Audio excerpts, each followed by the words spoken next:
Bienvenidos al workshop para proyectar la fase de retorno al espacio de trabajo a cargo de UNICEF, el equipo latinoamericano de justicia y género, ELA, y Garantizar SGR. Gracias a todos por participar. Laila Wagner es mi nombre, soy jefa de Comunicación y Relaciones Institucionales en Garantizar. Comenzamos. La pandemia brinda una oportunidad para tomar medidas radicales y positivas que compensen las desigualdades tradicionales presentes en la sociedad. Es por eso que generamos este espacio para reafirmar el compromiso con la inclusión.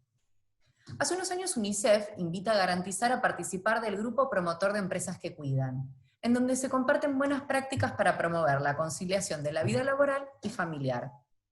Es importante resaltar que el cuidado es responsabilidad de todos. La imagen clara para referir a los 4 actores fundamentales en la organización social del cuidado es el diamante del cuidado de Razavi: el Estado, el mercado, los hogares y la comunidad. La intencionalidad de este taller es tender redes con pymes y autónomos, visibilizar herramientas financieras y vinculares para promover mecanismos participativos e inclusivos. La dinámica del taller es la siguiente. Una vez finalizadas las exposiciones del seminario, vamos a generar un espacio consultivo en donde serán abordadas todas las preguntas que podrán hacer participantes por escrito a lo largo de la charla. Abrimos el seminario con Juan Balacina, gerente de nuevos negocios y productos en Garantizar.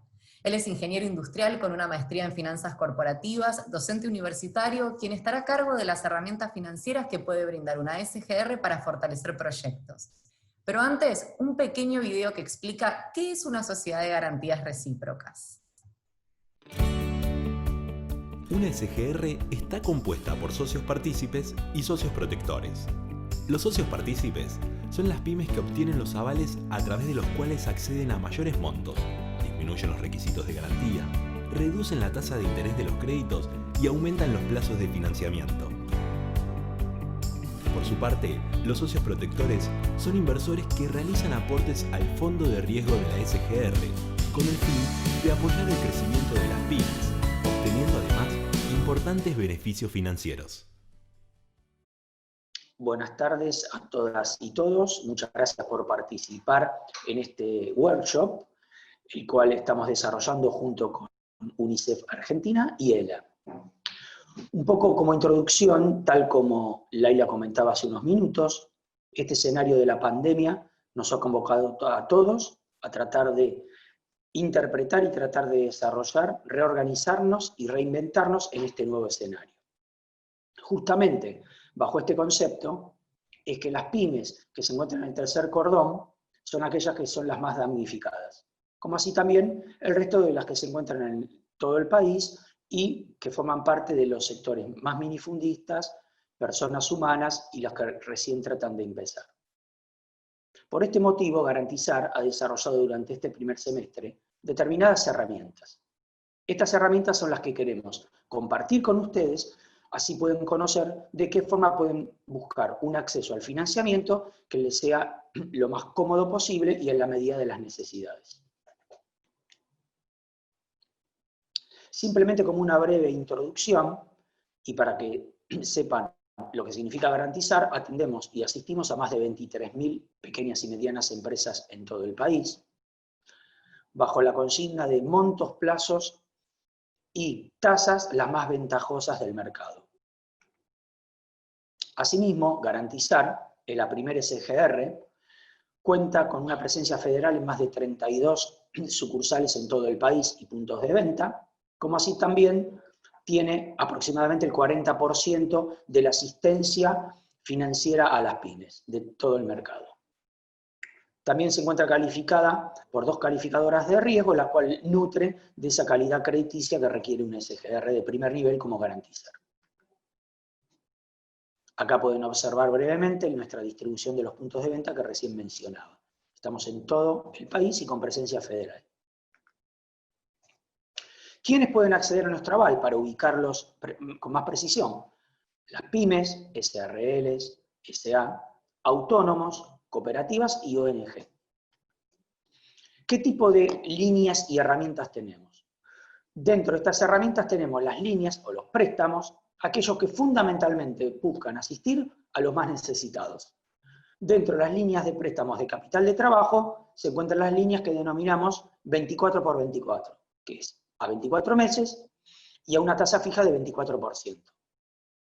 Por otro lado también, y en forma adicional, se encuentran otras líneas que tienen mayores plazos, por ejemplo a 36 meses y a una tasa de hasta el 33% anual.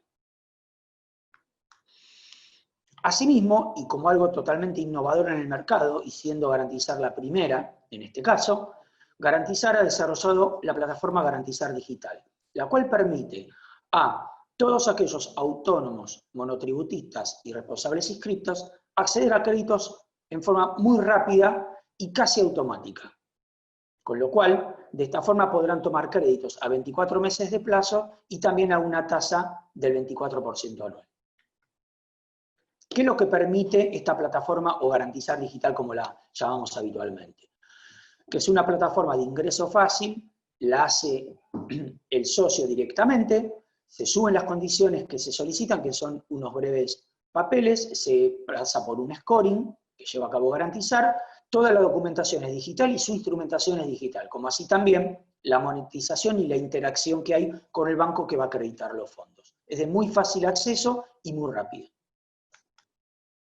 Garantizar Digital, dentro de sus condiciones, y para resumirlas brevemente, consta de un accionar 100% digital, es fundamentalmente para la inclusión financiera, monotributistas, responsables inscritos en todo el país, una tasa fija del 24%, montos por cada uno de ellos hasta 300.000 pesos y una financiación hasta 24 meses. Por otro lado, otra de las herramientas que han tenido gran éxito durante este primer semestre es el descuento de cheques de pago diferido. Asimismo, dentro de esta herramienta, por la mayoría de ustedes conocida, lo importante de este semestre que hemos podido desarrollar en forma exhaustiva, la generación y la participación en lo que es los e-checks, donde todo el mercado financiero ha desarrollado sus plataformas e-check y Garantizar está ya descontando los e-checks a todas aquellas pymes y los que lo requieran de una forma idónea y también en forma digital, donde simplemente tiene que activar a través de su plataforma de on-banking la emisión de los cheques, esos cheques aceptarlos al que lo recibe, endosarlos, y ahí aparece el proceso y nace el proceso de endoso y negociación del cheque, como así también de la acreditación del resultado de la negociación de los mismos. Estas dos herramientas han sido las más exitosas y las que creemos que son las que ustedes pueden abordar muy fácilmente a través de Garantizar, y de esta forma queremos que participen todos, así los podemos ayudar en vuestra recomposición y vuestra vuelta al trabajo. Muchísimas gracias y los dejo nuevamente con Laila para continuar con la presentación. Al final de las mismas haremos un intercambio de información y de preguntas y respuestas tal como ustedes dispongan. Ahí estamos. Bueno, cedemos el espacio entonces a UNICEF y ELA. Mercedes Eisele, oficial de Derechos del Niño y Empresas en UNICEF, tiene más de 12 años trabajando en ONGs internacionales, coordinando y gestionando proyectos de desarrollo comunitario y sostenible en diferentes países. Es licenciada en Comunicación Social en la Universidad de Buenos Aires, con 2 maestrías en Estudios Ambientales en la Universidad Europea Miguel de Cervantes de España y en Políticas Públicas en la UBA. Acompaña a Delfina Esquenone Sierra, responsable del área de política de ELA, equipo latinoamericano de justicia y género. Delfina es socióloga de la Universidad de Buenos Aires, magíster en ciencias sociales por Flaxo, sede México, diplomada en género y movimientos feministas por la UBA. Todo suyo, entonces les dejamos el aire, UNICEF y ELA. Bueno, buenísimo. Bueno, ante todo, bueno, darles la bienvenida a todos a este espacio. Les queremos agradecer también a ANDAR por brindarnos este lugar para poder seguir promoviendo y trabajando en forma conjunta, articulada con el sector privado, en temas de suma relevancia como el que vamos a trabajar hoy. Queremos contarles, en primer lugar, qué es el cuidado y por qué trabajamos desde UNICEF, junto a ELA, con, digamos, este tema en lo que es el sector privado. Digamos. Entendemos, como dijo Laila al principio, que el cuidado es una responsabilidad social compartida. ¿Qué significa este concepto? Que tenemos todo es responsabilidad, tanto el Estado como el mercado, que se incluye las empresas, como los sindicatos, como las organizaciones de la sociedad civil, digamos, tenemos que trabajar todos de manera mancomunada y conjunta para poder promover lo que es el cuidado. Es un derecho tanto de cuidadores como de cuidadoras a cuidar, como un derecho de niños y niñas a ser cuidados. Y justamente lo que nosotros entendemos es que es un derecho que tenemos que garantizar entre todos los diferentes sectores, y incluye las empresas, y por eso trabajamos, digamos, en forma conjunta para poder impulsar esta agenda que tiene que ver con lo que es conciliar la vida familiar con la vida laboral, y justamente las empresas ocupan un rol esencial en este sentido. En este encuentro, lo que Delfina, desde ELA, mi compañera, les va a comentar es un poco qué son las políticas de cuidado, qué hablamos cuando decimos que hay que promover el cuidado en las empresas, políticas que las empresas pueden promover, que les generen no solo beneficios a los niños y niñas, también a los empleados, pero también a las propias empresas. Entendemos que hablar de cuidado es un beneficio, lo que se llama un beneficio win-win, que todos ganan. Si promovemos las políticas de cuidado, si promovemos la conciliación de la familia y el trabajo, entendemos que las empresas, por ejemplo, ganan en términos de productividad, ganan en términos de rentabilidad, y también ganan en términos de comprometer a los empleados más y más respecto a lo que es la fidelización de esos empleados con respecto a las empresas, ¿no? Y genera lo que es una mejor marca empleadora. Existe una competencia gigante en el sector privado respecto a la retención de talentos, por ejemplo, y este tipo de políticas que uno desde la empresa o desde su espacio, entendemos que del otro lado tenemos digamos, organizaciones pequeñas y medianas, entonces en cuidar a los empleados y empleadas nos parece que es una inversión y no es un costo, digamos. Esto genera beneficios concretos, hay estudios que lo corroboran, y bueno, justamente por eso creo que promover esta agenda en el sector privado es el camino correcto. Sí, Delfina. No. Bueno, entonces, bueno, el tema de la conciliación familia-trabajo, entendemos que en el contexto de la cuarentena, en el contexto del aislamiento y en el marco del COVID, ha sido, digamos, ha tomado relevancia como nunca. Digamos. Nosotros venimos trabajando junto con ELA desde UNICEF para promover lo que es la conciliación de la familia y el trabajo, la vida familiar y el trabajo, pero en el contexto del COVID realmente este tema se ha puesto en primer plano, porque justamente estamos todos trabajando desde casa, todos intentando trabajar desde nuestras casas, y quien no lo está haciendo está fuera de su casa sin la posibilidad de tener los recursos de cuidado que antes tenía. Llámese escuela, llámese una persona que pueda acompañar ese cuidado. Entonces, nos parece interesante discutir, poner este tema sobre la mesa, hacer las empresas para promover este cuidado y beneficiarse, tanto las empresas como también beneficiar a los empleados que la conforman. Y vamos a hablar también en lo que es el tema del retorno. Entendemos que el aislamiento se está flexibilizando, no tenemos justamente información, nadie creo que cuenta con la previsión de qué es lo que va a ocurrir en los próximos meses, pero entendemos que el retorno al espacio de trabajo, el retorno a una nueva normalidad es algo que se va a ir dando de manera paulatina, y vamos a estar discutiendo también a fin de esta conversación cuáles son los principios para pensar este retorno al trabajo. Bueno, y ante todo, bueno, agradecida desde UNICEF de estar participando de este espacio, de compartir con ustedes esta conversación, y le paso la palabra a Delfina. Gracias, Mercedes, y bueno, también muy contenta y muy agradecida por la invitación y por poder estar teniendo este encuentro con ustedes. Vamos ahora a hacer una pequeña actividad participativa, es una pregunta que les vamos a hacer. Esperen que dejo de compartir pantalla. Ahora van a ver que en el chat les dejamos un link que les pedimos si pueden ingresar. Les van a pedir que pongan 3 palabras que se le vienen a la mente con esa pregunta ahí que ponemos en la pantalla, que es un poco para ver eso, qué tenemos en la cabeza cuando hablamos de políticas de cuidado, que es algo que vamos a ver ahora con un poco más de detalle. Así que les pido si pueden entrar al link ahí en en el chat y contestar. Es súper breve. Y yo ahora les voy a compartir un poco como resultados, es anónimo, así que no se preocupen.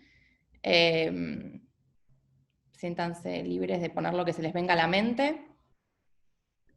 Y ahora vamos a mostrar un poco los resultados como para ver qué ideas de cuidado tenemos.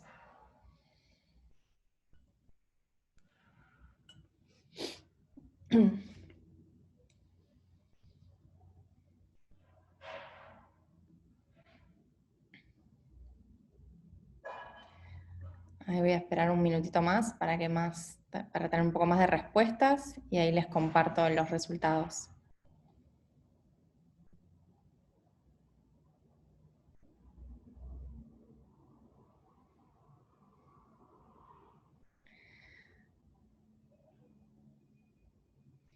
Bueno, a ver, les voy a compartir.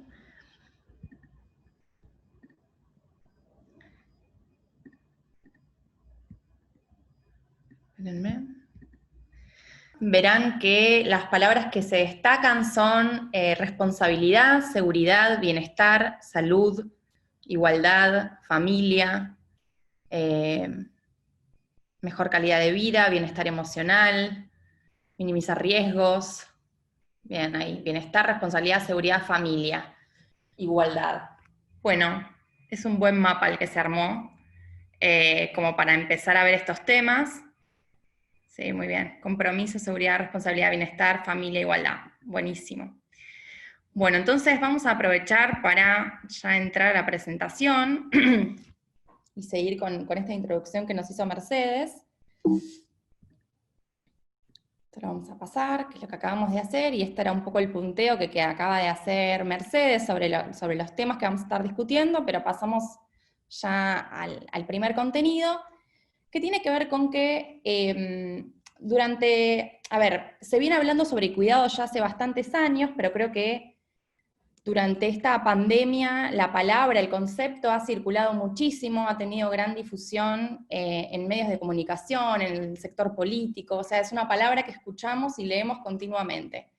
Entonces está bueno hacer como una especie de piso común, de entendimiento, para pensar, bueno, ¿de qué hablamos cuando hablamos de cuidado? Porque es un concepto que tiene distintos significados y distintas acepciones según el ámbito, ¿no?, del que hablemos. Entonces, para nosotras y para los estudios sociales del cuidado, cuando hablamos de este concepto, a lo que nos referimos es a esas actividades que realizamos de manera cotidiana, que son indispensables para satisfacer las necesidades básicas e imprescindibles para la existencia y el mantenimiento de las personas. Es decir, es aquello que nos mantiene con vida, que nos brinda bienestar. Y ahí, digamos, tiene dos dimensiones ese cuidado. Por un lado está lo que tiene que ver con la dimensión física, que son todos esos cuidados que realizamos para lo que tiene que ver con las necesidades fisiológicas, que ahora también han tenido, digamos, mucha centralidad. Por ejemplo, mantener una buena alimentación, atender nuestra salud, el higiene de las personas, asegurar el descanso.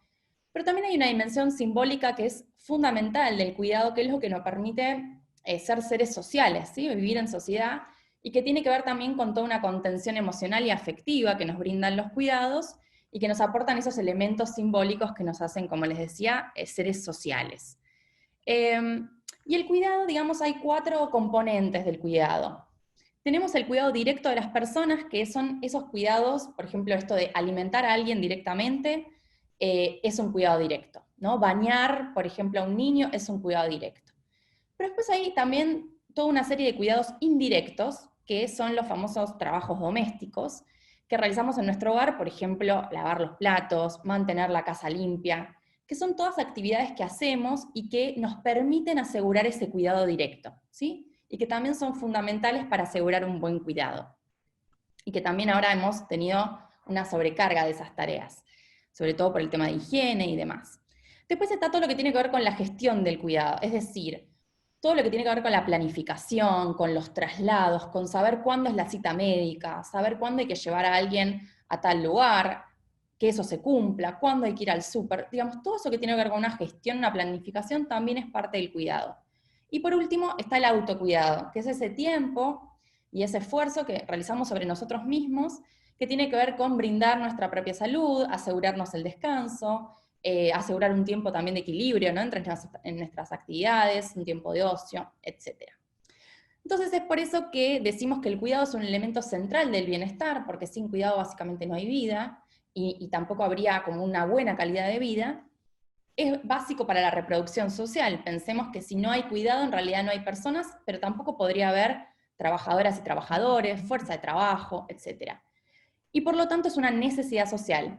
Es decir, por más que se paren un montón de actividades, los cuidados no pueden parar. Y de hecho no lo han hecho en ningún momento durante esta pandemia.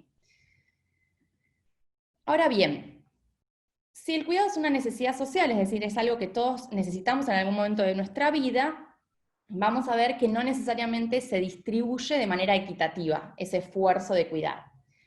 Nosotros decimos que todas las personas necesitamos cuidados, aunque hay ciertos sectores de la población que necesitan cuidados de manera un poco más intensiva, y por eso tienen políticas más focalizadas. Hablamos de la niñez, hablamos de las personas mayores, de las personas con discapacidad que requieren algún apoyo para poder mantener una vida autónoma, o personas con alguna enfermedad. Sin embargo, todas las personas, como les decía, por ejemplo, si ahora nos enfermamos, aunque seamos personas que nos consideramos autosuficientes, en realidad cuando nos enfermamos necesitamos también que nos cuiden. Y todo el tiempo estamos recibiendo y brindando cuidados. Por eso decimos que hay una interdependencia, todos nos necesitamos en realidad, nadie está solo en el mundo, y es importante saber que también es un trabajo, ¿sí? Se pague o no se pague, o sea remunerado o no, es un trabajo cuidar. Seguramente muchas y muchos lo habrán notado, sobre todo en esta pandemia, el esfuerzo que lleva a cuidar y asegurar todo esto que decíamos del hogar, es algo que requiere de tiempo, requiere de recursos y de mucho esfuerzo mental, físico, emocional. Entonces, bueno, este trabajo, como les decía, no necesariamente se distribuye de la misma manera entre los distintos actores sociales. Dentro de todos los actores que mencionaban al principio, en la introducción, y que vamos a ver un poquito más adelante, son las familias quienes mayormente absorben la carga del trabajo de cuidado de manera no remunerada, y dentro de las familias son las mujeres quienes, digamos, por las estadísticas, por los estudios que hay hechos, sabemos que son quienes mayormente se encargan de ese trabajo. Y ahora vamos a ver cómo eso se vincula con el ámbito del trabajo, ¿sí? ¿Por qué es importante mirar lo que pasa adentro de los hogares? Porque tiene un impacto en el mundo del trabajo remunerado. Pero antes de eso, bueno, acá les quería traer algunas estadísticas que quizás muchas o muchos ya conozcan, que tiene que ver con los últimos datos que brinda el INDEC, que es que en términos de horas, ¿sí?, de tiempo, las mujeres realizan en promedio a nivel nacional el doble de horas que realizan los varones a este tipo de tareas. Y cuando miramos qué porcentaje de esas actividades la realizan las mujeres y los varones, más allá del tiempo que dedican quienes se dedican a esto, vemos que el 76% de esos trabajos no remunerados los realizan las mujeres. Entonces es una actividad que está fuertemente feminizada, es una actividad no muy valorada, ni social ni económicamente, de hecho buena parte es no remunerada, y por eso es que todo el tiempo estamos intentando hacer como una sensibilización en el sentido de considerar realmente la importancia que tienen estos cuidados en nuestra sociedad. Y ahora vamos a ver que también la importancia que tiene para la economía y para el funcionamiento general de nuestra sociedad. Ahora bien, yo recién les decía que lo que sucede en el ámbito del hogar, de manera no remunerada, está directamente relacionado, y por eso nos importa hablar de esto con el sector privado, con lo que pasa en el mundo del trabajo remunerado.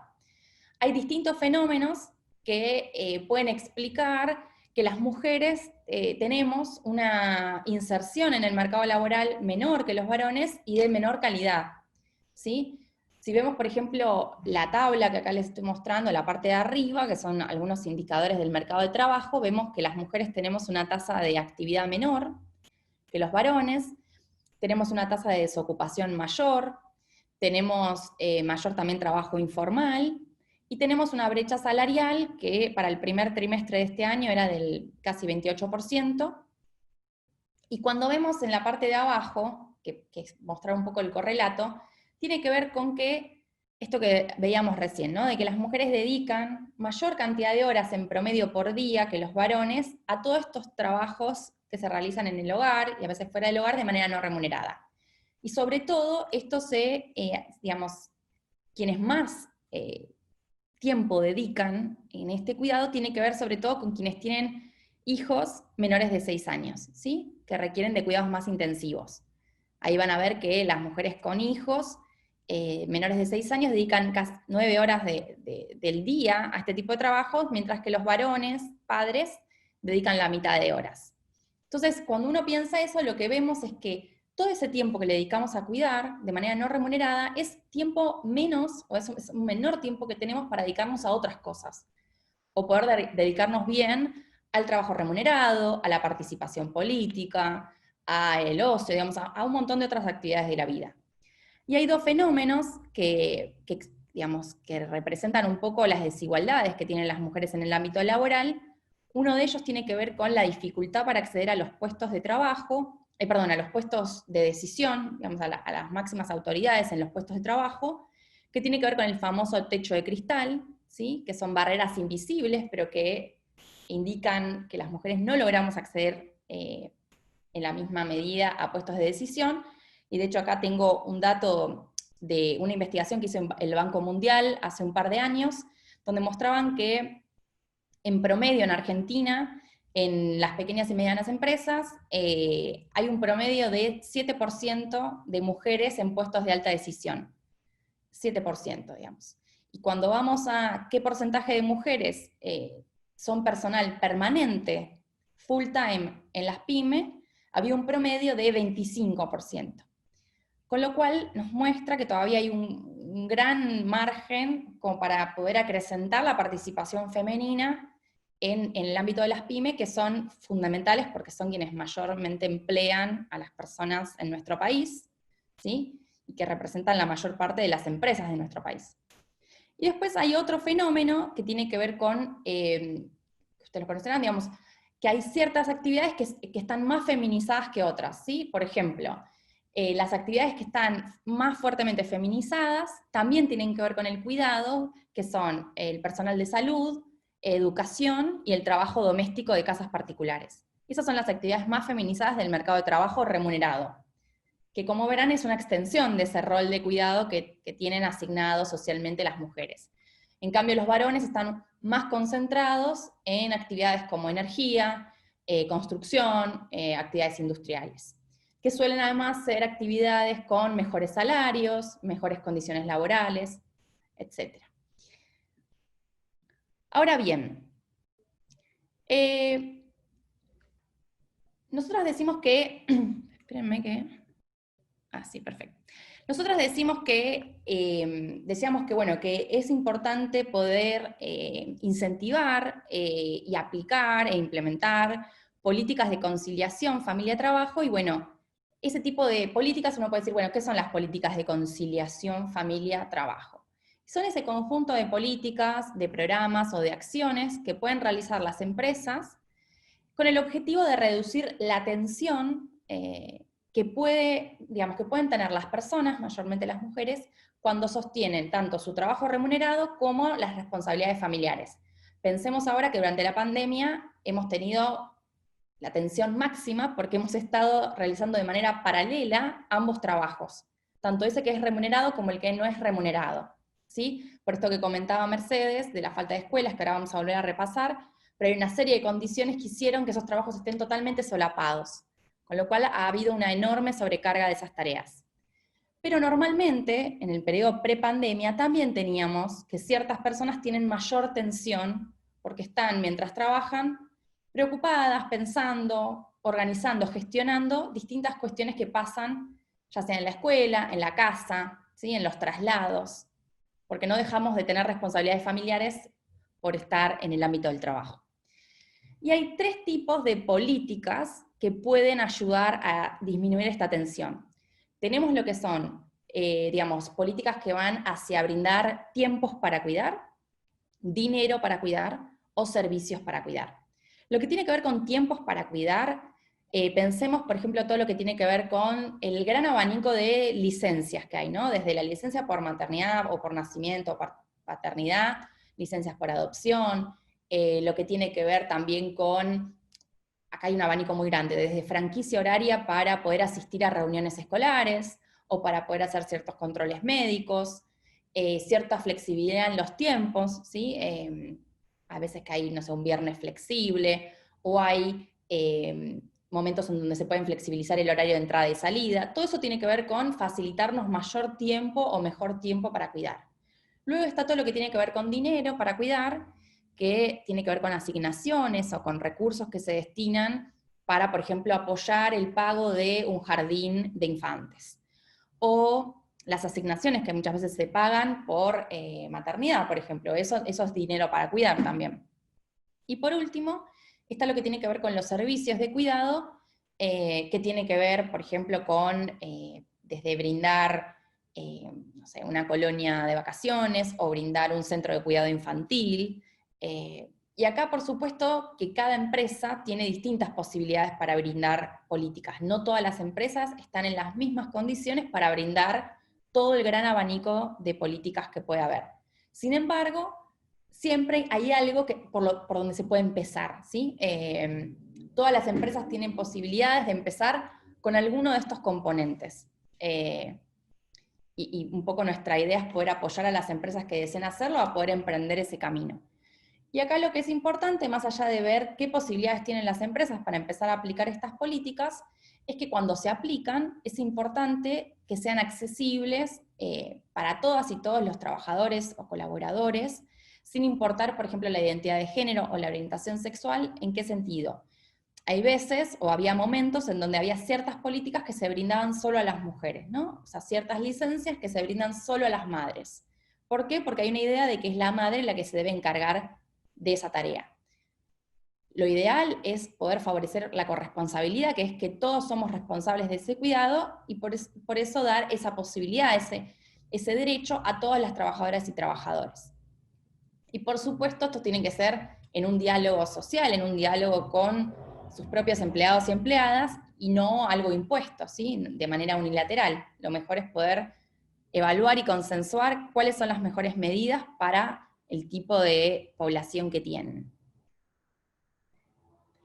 Y bueno, un poco nuestra intención es poder empezar a cambiar y a desmitificar algunas cuestiones, porque cuando se suele hablar de este tipo de políticas, ¿no? de cuidados, suele haber un gran mito que tiene que ver con que lo único que generan es costo, ¿no? O sea, que es costo laboral, que eso va a perder productividad, que es más un gasto con beneficio. Y en realidad, la evidencia, hay distintos estudios, hay estudios que se hicieron en Argentina, pero también hay estudios internacionales desde Estados Unidos, o estudios que ha hecho la OIT, o distintos organismos de Naciones Unidas, Banco Mundial, etcétera, que después también les podemos compartir mayor información si quieren, es que las empresas que han avanzado y han implementado políticas que favorezcan esta conciliación familia-trabajo para sus empleados y empleadas, tienen resultados positivos. No solamente por cómo esas personas se sienten, ¿sí? En el bienestar de esas personas, sino que también tiene buenos resultados a nivel del negocio.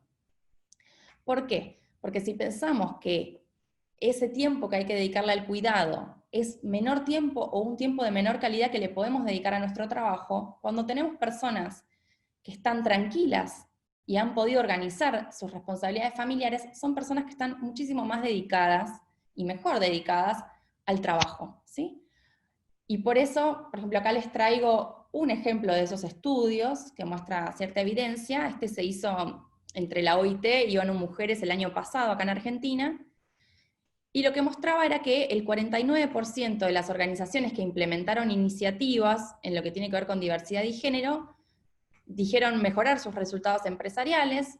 El 53% de esas empresas que contestaron la encuesta expresaron que sus beneficios financieros tuvieron un incremento del 15% en relación a aquellas que no habían tenido políticas de igualdad, y entre los resultados más positivos, ¿no? El 90% mencionaba que tenía que ver con la atracción y retención de talentos, el 89% mencionaba una mejora en la reputación de la empresa, en lo que tiene que ver con la imagen de la empresa, y un 85% mencionaba un aumento de resultados empresariales en lo que tiene que ver con rentabilidad y productividad.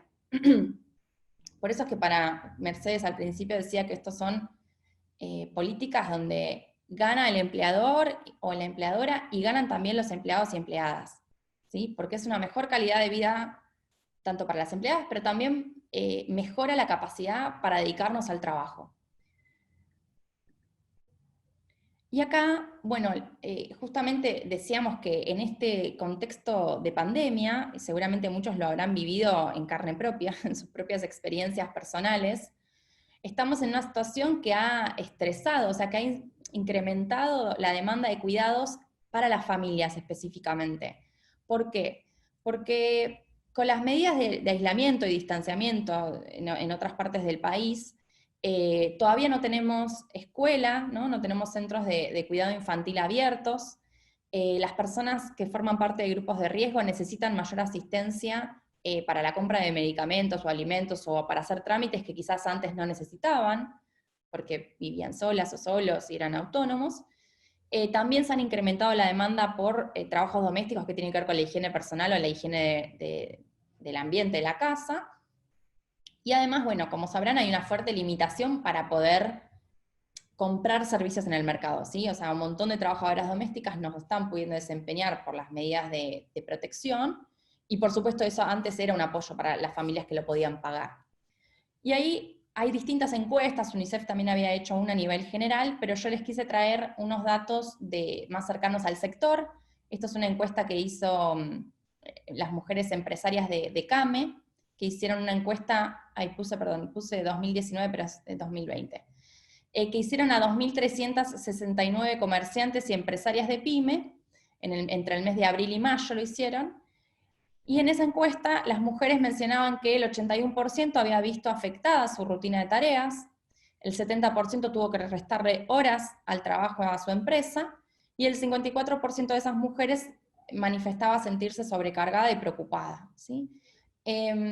Y todos los datos que tenemos hasta el momento, lo que nos muestran es eso, es una sobrecarga, y es una dificultad para poder dedicarse al trabajo remunerado.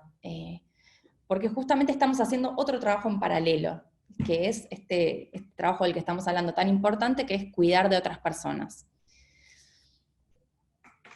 Y entonces, para nosotras es importante, ahora que estamos empezando a pensar un retorno gradual a los espacios de trabajo, y que, como decía Mercedes también, estamos frente a una incertidumbre sobre realmente cómo se va a desenvolver, ¿no?, los meses que siguen.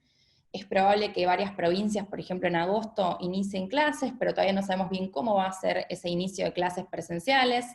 Se estaban hablando de esquemas duales o alternados, es decir, los niños y niñas no van a ir todos los días a la escuela, entonces esto mantiene cierta normalidad en cómo se va a desempeñar nuestra vida cotidiana.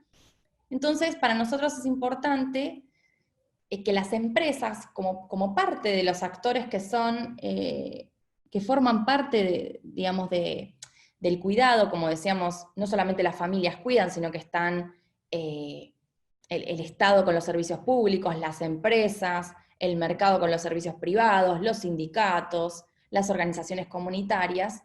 Para nosotros el sector privado, como empleador, tiene una oportunidad de poder generar políticas que alivien esa tensión, que puedan apoyar a sus colaboradoras y colaboradores en esa conciliación con las tareas de cuidado, que son fundamentales para nuestra vida social, y también aprovechar esa oportunidad para evitar que esas tareas recaigan desproporcionadamente en las mujeres y que eso tenga un impacto negativo en la inserción laboral de las mujeres.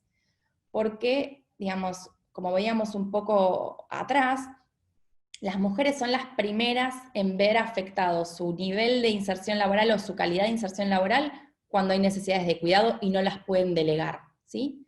Las mujeres por eso trabajamos a veces menos cantidad de horas, somos quienes más tenemos salidas quizás intermitentes del mercado laboral por necesidades de cuidado, mientras los varones suelen tener una inserción pareja a lo largo de la vida, ¿sí? No suelen retirarse del mercado laboral para cuidar, por ejemplo.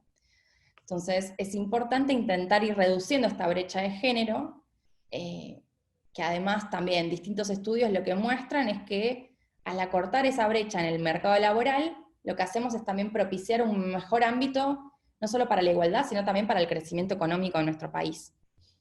Entonces, ahí nosotras planteamos como tres momentos para pensar qué políticas o qué acciones pueden realizar las empresas de acuerdo a su situación en un momento como este. Pero también pensando a ver a futuro, porque las políticas de cuidado no van a desaparecer cuando tengamos una nueva normalidad, ¿sí? El cuidado es una actividad que nunca podemos dejar de hacer. Entonces es importante empezar a entender que aunque ahora se evidenció más, no va a desaparecer una vez que retornemos al trabajo, si es que eso sucede. Cuando retornemos al trabajo no es que va a desaparecer el cuidado. Por eso es importante ahora generar conciencia sobre esta tarea. Entonces el primer paso que nosotras mencionamos tiene que ver con diagnosticar, que significa poder entender en la empresa qué necesidades de cuidado tienen los empleados y empleadas. Es decir, porque no es lo mismo tener personas que cuidan de niñas y niños, o de adolescentes, o de personas adultas mayores, o de una persona con discapacidad. Si son dos personas adultas cuidando en el mismo hogar, si es un hogar monoparental, si es, digamos, no son todas las situaciones iguales, ni la demanda de cuidado es la misma. Por eso es importante primero entender en qué situación estamos. Después, una vez que sabemos en qué situación estamos, se pueden diseñar e implementar distintas medidas. Hay un abanico amplio de medidas que se pueden tomar, desde intentar flexibilizar un poco la jornada laboral, quizás ofrecer jornadas reducidas para quienes tengan mayor carga de cuidado y que tengan dificultades todavía para poder hacer ambas tareas. También implica, por ejemplo, poder sostener el teletrabajo para ciertas empleadas y empleados mientras se mantenga la suspensión de clases o este esquema alternado del que hablábamos, que algunos días hagan teletrabajo, algunos días puedan ir al puesto laboral una vez que se permita. Es decir, y lo que tiene que ver con flexibilizar la jornada, también hay una diversidad de medidas que se pueden tomar y que después podemos ahondar, si les interesa, sobre qué se puede hacer en ese ámbito. Y por último, lo que proponemos también es monitorear.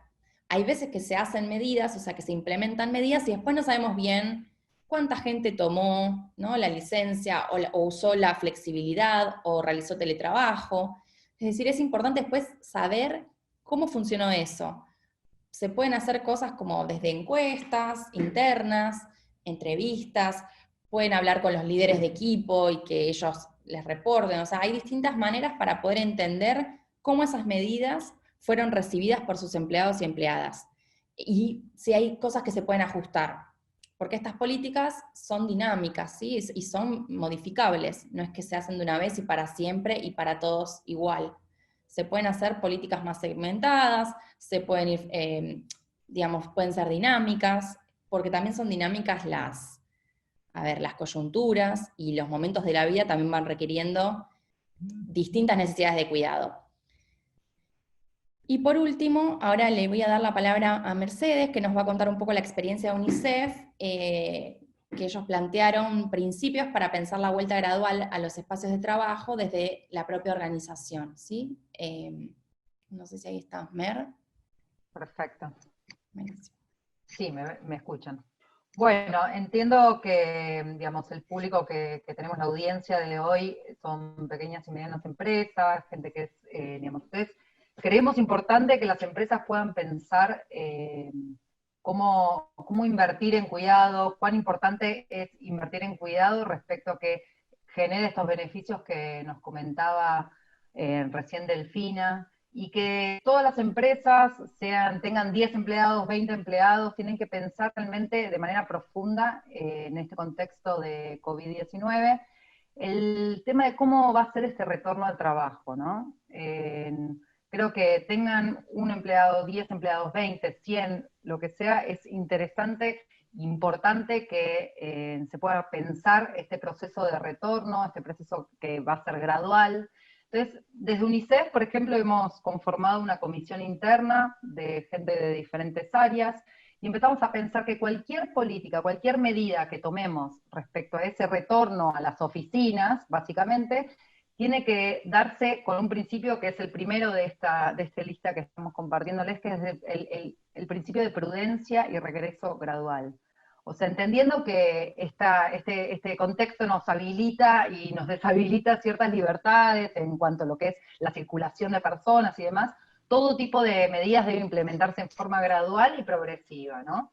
Y sobre todo tener también en mente que el caso, digamos, evaluar la situación de cada uno de los empleados que forman parte de nuestra empresa, de nuestra organización, porque hay que evaluar caso por caso las situaciones, porque muchos de ellos quizá, o ellas, quizá no se sientan libres o disponibles para poder regresar. Entonces el principio de voluntariedad, este diálogo que se tiene que dar respecto al tema del retorno, es muy importante para poder garantizar que quienes vuelvan, lo vuelven, digamos, de manera segura y de manera también voluntaria. Hay otro principio, que es el tercer principio, que es el de flexibilidad, diversidad y complementariedad. Como decía Delfina, no se va a dar un retorno al 100% de todos los empleados. Ahora voy a explicar por qué. Justamente porque, digamos, si tenemos que contemplar lo que son las medidas de seguridad y los protocolos que cada uno de los sectores va a tener respecto a este retorno, entendemos que va a haber un distanciamiento físico necesario que se va a tener que dar dentro de los espacios de trabajo. Entonces, va a ser necesario, por ejemplo, que, no sé, en nuestra oficina, por ejemplo, en UNICEF, tenemos el 50% de capacidad para el retorno. O sea, ya el 50% va a tener que hacer teletrabajo y el otro 50% va a estar trabajando en las oficinas. O sea que tenemos que entender como organizaciones que vamos a tener que hacer digamos, básicamente un cóctel de diferentes medidas para lograr garantizar la continuidad de nuestro negocio, digamos, o nuestra actividad. Y el cuarto principio, que tiene que ver con el cuidado de la salud, tiene que ver con eso, con estar al tanto de cuáles son los protocolos que nos afectan a cada uno de los sectores al cual pertenecemos, mantener todas las medidas de seguridad e higiene que esos protocolos indiquen, propiciar todo el tiempo en todos los espacios de trabajo el distanciamiento físico, regular el ingreso de personas externas a la organización, y reducir las actividades presenciales. Entiendo que, digamos, el quinto principio tiene que ver justamente con la minimización de contactos personales en el ámbito laboral. El preguntarnos para qué se necesita la presencialidad es algo que se tiene que habilitar en este pensar el retorno al trabajo, digamos, reducir las actividades presenciales y sabiendo que durante, digamos, creo que una de las lecciones aprendidas de esta pandemia, de este COVID-19, es que se puede migrar a lo digital, digamos, todos garantizar, justamente dio ejemplos de cómo se digitalizaron ciertos procesos, y también en términos laborales pudimos entender que podemos hacer teletrabajo, y quienes no puedan hacer teletrabajo tienen que retornar de manera segura. En parte de implementar políticas de cuidado, como nos dijo Delfina, es el tema del control y el monitoreo y ajuste y evaluación constante de las medidas que vamos tomando. Digamos, existen muchos modelos a nivel internacional, a nivel nacional y nacional, de cómo generar ese retorno al trabajo. Hay gente que va 15 días y otro grupo va otros 15 días, entonces se garantiza así que el contagio no se expanda de manera desmedida. O sea, existen muchos modelos para garantizar la seguridad de nuestros empleados y empleadas al retorno del trabajo, y cuando decimos garantizar la seguridad de nuestros empleados y empleadas, estamos hablando también de las familias de esos empleados. Entonces, las medidas que tomemos como organización tienen un impacto muy grande en todo la esfera que rodea a nuestros empleados y empleadas. Después también el tema de la comunicación y efectiva de las medidas que vamos tomando. Es necesario que las organizaciones con sus empleados y empleadas puedan tener una confianza y una comunicación efectiva de las medidas que se van tomando, porque entendemos que hay un impacto económico, entendemos que hay un impacto social y hay un impacto psicosocial en las personas, lo cual se necesita brindar esa confianza y esa seguridad, y esa comunicación efectiva es esencial para poder garantizar el éxito de este retorno gradual que va a ocurrir, esperemos que en breve.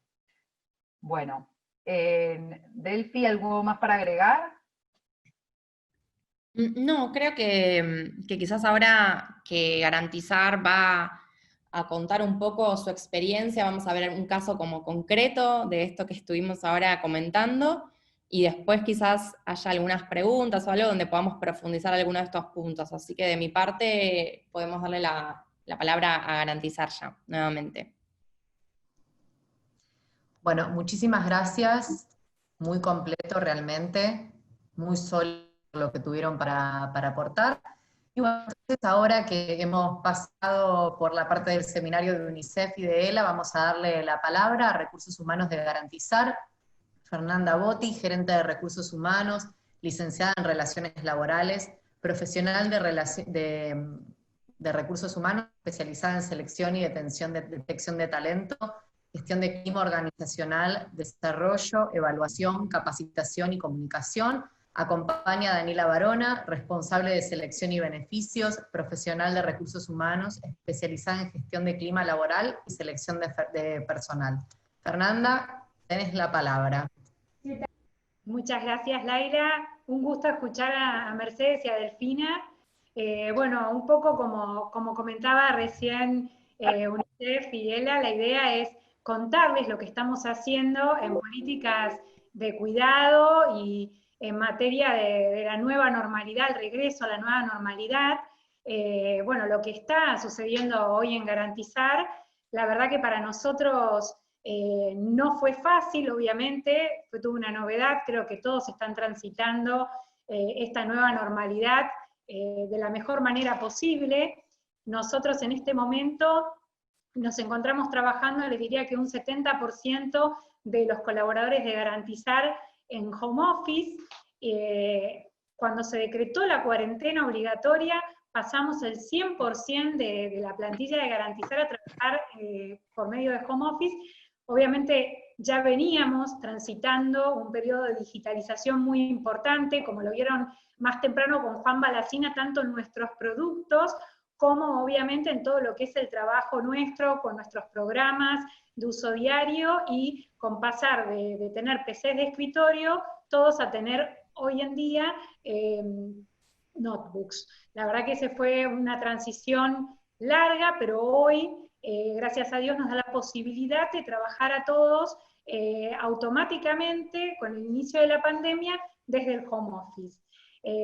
Un poco las políticas que hemos tomado, les vamos a pasar unos pequeños slides para que después les queden, de las medidas que hemos tomado aquí en Garantizar, con respecto, bueno, al inicio, como les decía, del trabajo de home office, de manera automática.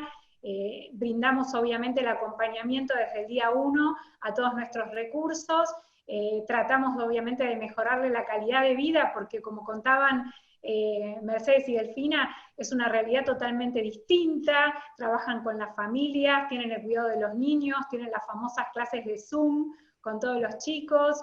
Entonces, bueno, el trabajo obviamente es una tarea más de entre todas las que tienen a nivel diario, ¿no? Tratamos de facilitarle con tips por medio de nuestra red social interna, tips para el trabajo en home office, pausas activas, les enviamos los monitores para que puedan trabajar de manera más efectiva. Ahora mismo estamos enviándoles las sillas, porque bueno, empezaron a haber muchísimos problemas de tipo de espalda, problemas ergonómicos, así que bueno, también estamos tratando de facilitarles una mayor comodidad en el trabajo. Cuando Garantizar se decretó actividad esencial, ayudamos a todos a tramitar los certificados de circulación, les brindamos el traslado en remises y en radiotaxis para tratar de que no utilicen el transporte público, porque sabemos que es una fuente de contagio muy importante. Y bueno, y en lo que son sucursales, que obviamente tienen que estar abiertas, porque como les decía, estamos decretados como actividad esencial, implementamos turnos rotativos para que no se mezclen los equipos, para que también respeten los espacios, y obviamente se reduzca la posibilidad de contagio, siempre anteponiendo el cuidado y el riesgo de la salud de nuestros colaboradores, que para nosotros en este momento realmente es lo más importante, ¿no? Y bueno, y quería pasarle la palabra a Daniela Barona, que es una de nuestras compañeras en el equipo de recursos humanos, y les cuento un poco todo el plan de acompañamiento y de cuidado que estamos teniendo con nuestros colaboradores. Dani, no sé si me escuchás. Sí, te escucho, ¿me escuchan bien? Buenas tardes a todos. Bueno, voy a contarles brevemente acerca de una de las políticas que llevamos a cabo con nuestros colaboradores en este contexto de crisis, por el que todos ya hemos transitado y que tiene que ver con el plan de acompañamiento en la cuarentena. El objetivo principal de este plan fue poder hacer un diagnóstico inicial para conocer cuáles eran las necesidades de cuidado y las distintas situaciones que surgían de los propios equipos de trabajo, abordando temas desde lo laboral, como así también necesidades puntuales de cada colaborador. Esta fue la forma que nosotros encontramos para diferenciar y focalizar los planes de acción generales e individuales que pusimos posteriormente en marcha, ¿no? Empezamos con llamadas grupales divididas por equipos de trabajo, donde indagábamos cómo estaban anímicamente. En un encuadre de la charla hicimos distintas preguntas, o sea, con quién, cómo y dónde estaban compartiendo la cuarentena, si vivían con familiares de riesgo, si tenían o estaban experimentando alguna problemática en la cual nosotros podíamos asistirlos, ya sea por problemas de salud, económicos, familiares, entre otros. Y en los casos donde detectábamos algún tipo de alerta, nos mostrábamos predispuestos a la escucha, dejamos en claro siempre que más allá del distanciamiento físico, nosotros desde Recursos Humanos estamos cerca, que nos pueden escribir o llamar y que vamos a estar disponibles para lo que necesiten, intentando de esta forma llevar un poco de calma y lo que nosotros llamamos formando vínculos de confianza, ¿no? Entendemos que este tipo de vínculos son aquellos que hacen a la cultura de nuestra empresa, a la cultura de garantizar, y nos ayudan a mantener y mejorar el clima laboral, que bueno, venimos trabajando hace muchos años para poder mejorarlo y mantenerlo, y la verdad que no es fácil, pero lo venimos logrando muy bien. A medida que fue pasando el tiempo, y esto obviamente se fue extendiendo, empezamos a comunicarnos de manera individual y con llamados telefónicos, y actualmente, que sería la tercera instancia en la que nos encontramos, estamos haciendo encuentros virtuales, se llaman meriendas virtuales, ahí pueden ver un poco en las imágenes una de las charlas y fotos de lo que compartimos en nuestra red social interna, comunicando este tipo de encuentros, y bueno, donde nuestros colaboradores nos comparten experiencias, anécdotas, miedos, dudas, y vamos de esta manera acompañando a cada uno en este proceso, que obviamente, como ya lo han dicho ustedes, es bastante incierto, pero nosotros estamos ahí para acompañar. Para concluir, quiero destacar que estos acercamientos tuvieron realmente muy buena repercusión dentro de la empresa, y no solo de los colaboradores, sino también de los líderes de los distintos equipos.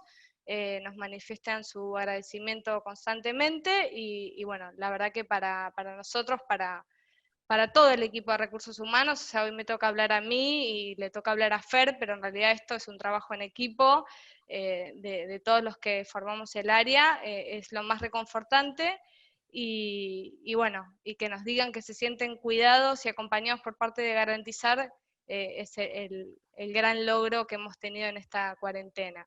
Le voy a ceder nuevamente la palabra a Fer, que nos va a contar cuáles son nuestros planes para lo que nosotros vamos a llamar la nueva normalidad.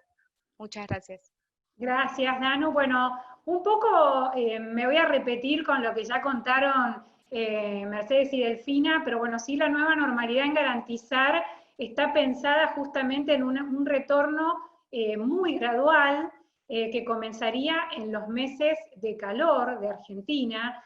Pensamos en noviembre, diciembre de este año. La verdad que comentando con colegas, instituciones financieras y empresas que están por el mismo camino del cuidado, todos coincidimos en que lo más importante es priorizar la salud y el bienestar de nuestros colaboradores, Y bueno, la idea es priorizar el trabajo de home office en todas las tareas que se puedan y proyectar un regreso gradual, diría que quizás en mayor medida para los meses de noviembre, diciembre de este año.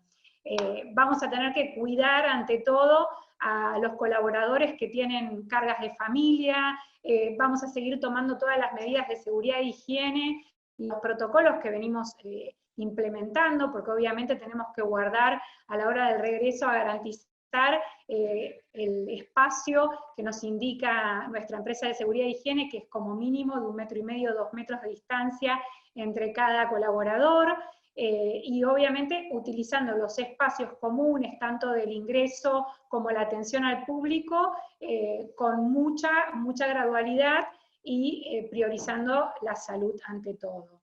La verdad que en todo lo que es los ingresos de personas de fuera, correo, etcétera, lo estamos hoy en día manejando muy bien, y creo que vamos a seguir por ese camino, aunque obviamente sabemos que la cuarentena se va a ir flexibilizando. Queremos que la gente siga trasladándose de manera segura, que evite el transporte público, seguiremos reduciendo las actividades aquí, las reuniones presenciales, los viajes. Nosotros tenemos 30 sucursales a nivel nacional, y los viajes a las sucursales obviamente están suspendidos y van a seguir así, yo creo que hasta, como decía, hasta diciembre, noviembre, diciembre de este año, y vamos a priorizar el trabajo remoto, no solo en los grupos de riesgo, sino en todos los equipos donde se pueda continuar trabajando por la modalidad de home office. La verdad que les agradecemos muchísimo. Paso la palabra a Alay para terminar seguramente con algunas consultas y preguntas de todos ustedes. Gracias. Muchas gracias, Fer, Danila. Bueno, ahora sí, los invitamos a todos los que todavía no acercaron sus consultas, pueden hacerlo en preguntas y respuestas.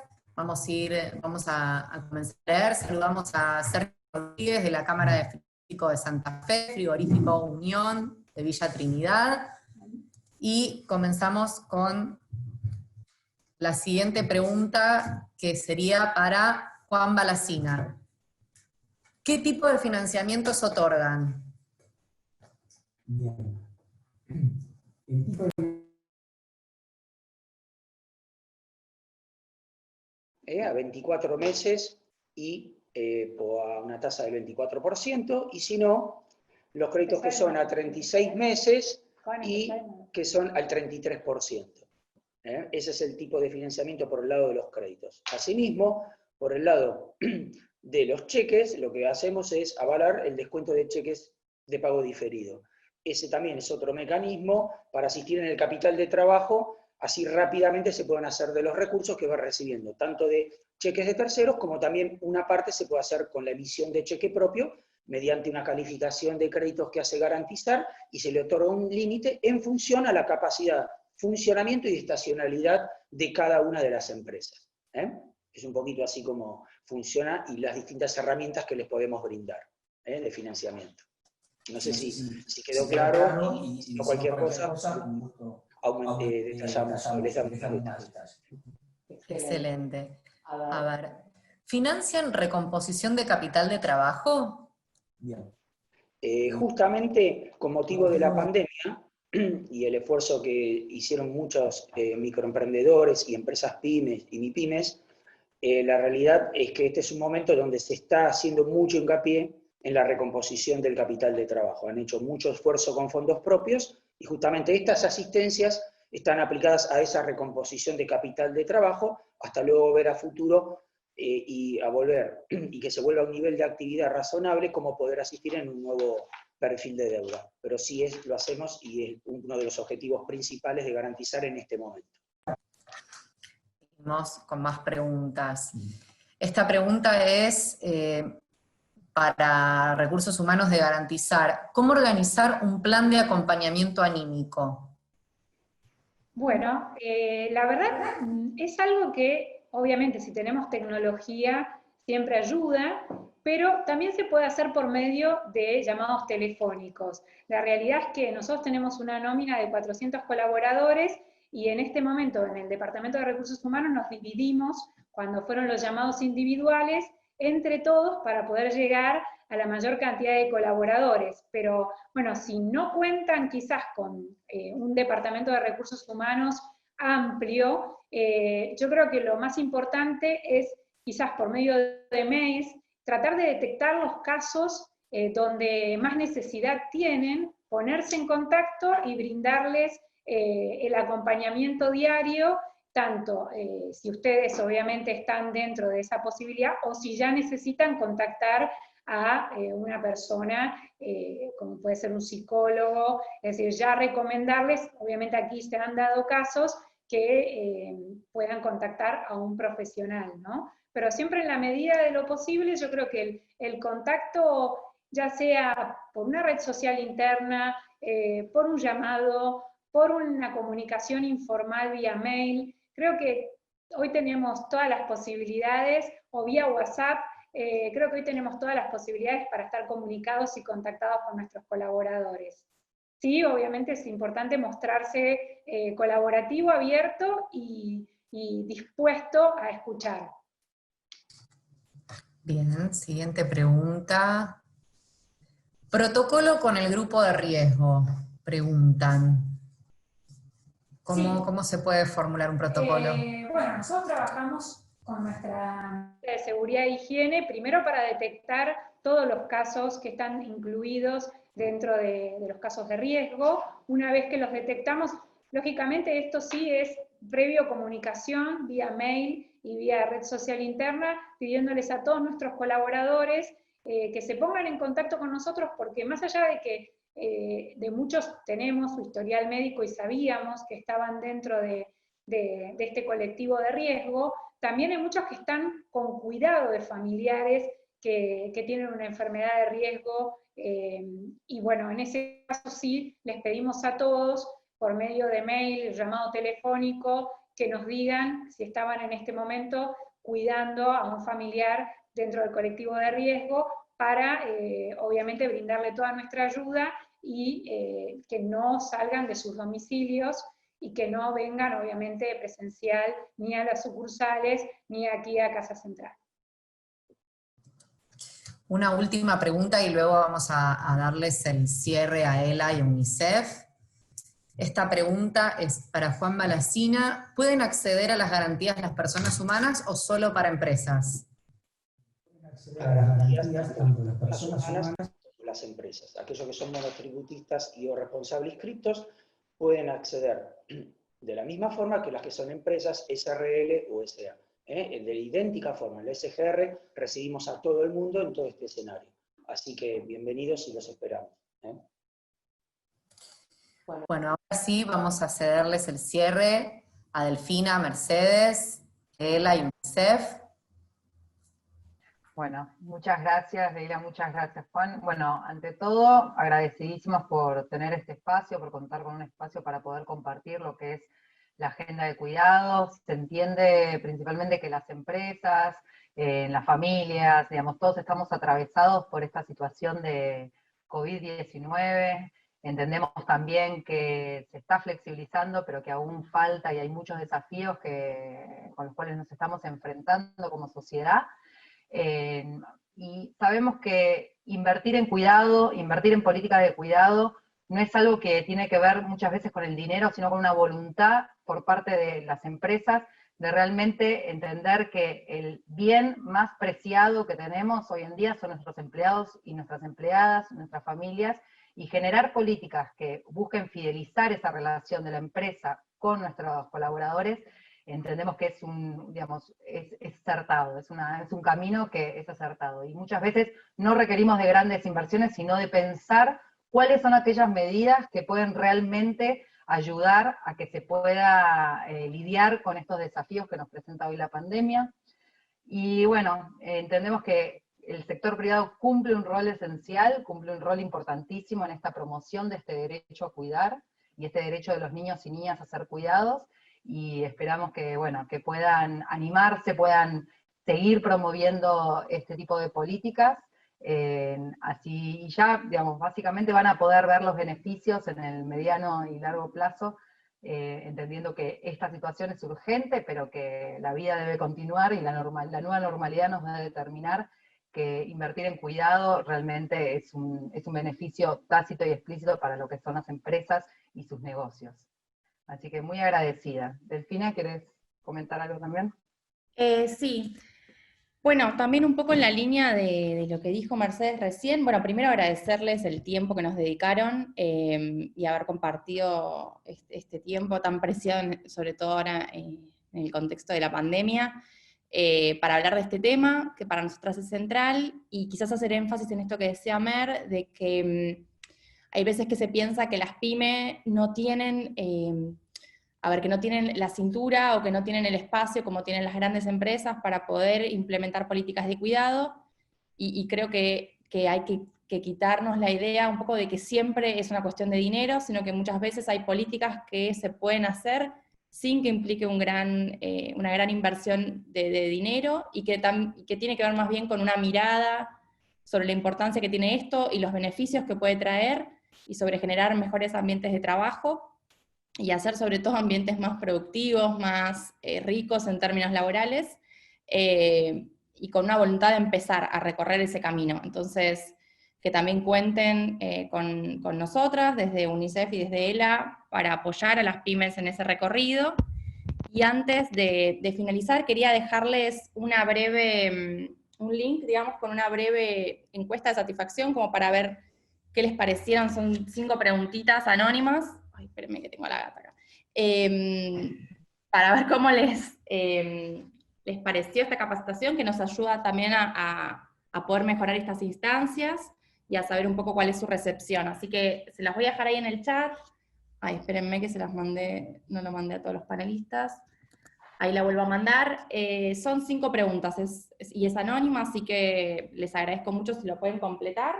Y nada, agradecerles, y ojalá nos podamos volver a encontrar en otra instancia similar a esta.